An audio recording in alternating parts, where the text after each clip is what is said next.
Good morning, my detective friends. Today I decided to read to you a book that I loved when I was little. So if you've ever seen books that have this little gold spine, it's all shiny, those are a special kind of book called a little golden book. And there's a bunch of different ones that I loved when I was a kid, but this was one of my favorites. It's called The Saggy, Baggy Elephant by K&B Jackson, illustrated by Tengren. A happy little elephant was dancing through the jungle. He thought he was dancing beautifully, 1, 2, 3, kick. But whenever he went 1, 2, 3, his big feet pounded so that they shook the whole jungle. And whenever he went kick, he kicked over a tree or a bush.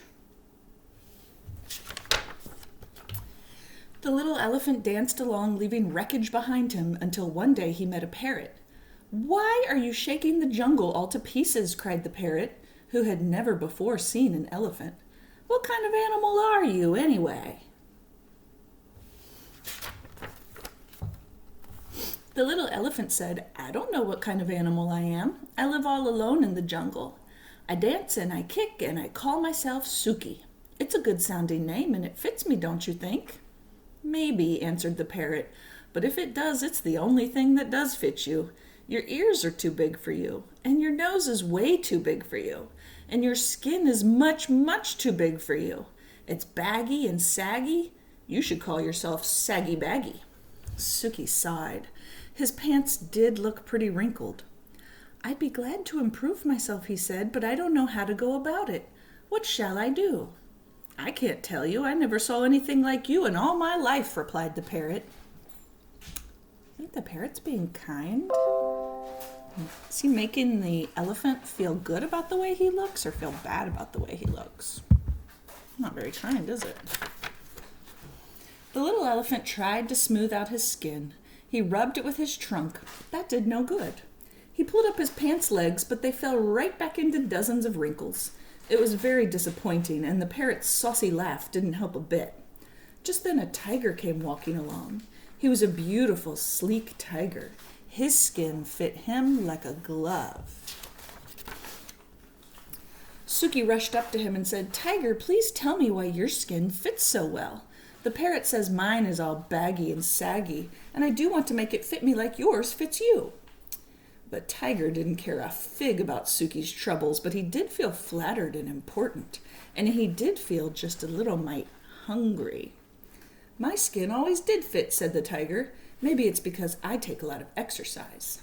"But," added the tiger, "if you don't care for exercise, I shall be delighted to nibble a few of those extra pounds of skin off for you."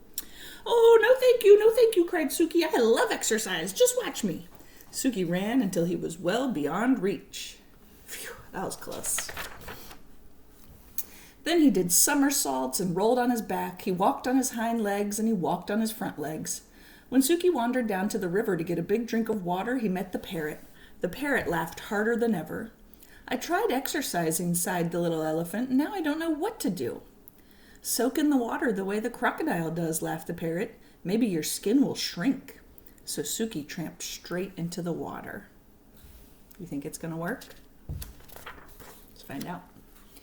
But before he had soaked nearly long enough to shrink his skin, a great big crocodile came swimming up, snapping his fierce jaws and looking greedily at Suki's tender ears. Yikes! This is a very dangerous jungle that Suki lives in. The little elephant clambered up the bank and ran away, feeling very discouraged. "I'd better hide in a dark place where my bags and sags and creases and wrinkles won't show," he said.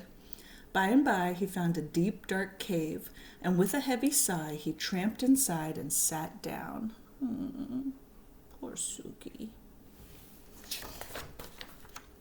Suddenly he heard a fierce growling and grumbling and snarling. He peeped out of the cave and saw a lion padding down the path. "I'm hungry," roared the lion. "I haven't had a thing to eat today." "Not a thing except a thin, bony antelope, and a puny monkey, and a buffalo, but such a tough one, and 2 turtles, but you can't count turtles. There's nothing much to eat between those saucers they wear for clothes. I'm hungry. I could eat an elephant. And he began to pad straight toward the dark cave where the little elephant was hidden. This is the end of me, sags, bags, wrinkles and all, thought Suki, and he let out one last trumpeting bellow. Just as he did, the jungle was filled with a terrible crashing and an awful stomping. A whole herd of great gray wrinkled elephants came charging up, and the big hungry lion jumped up in the air, turned around, and ran away as fast as he could go. Suki peeped out of the cave, and all the big elephants smiled at him. Suki thought they were the most beautiful creatures he had ever seen. He's never seen other elephants before. I wish I looked just like you, he said. You do, grinned the big elephants. You're a perfectly dandy little elephant. And that made Suki so happy that he began to dance, 1, 2, 3, kick, through the jungle, with all those big, brave, friendly elephants behind him.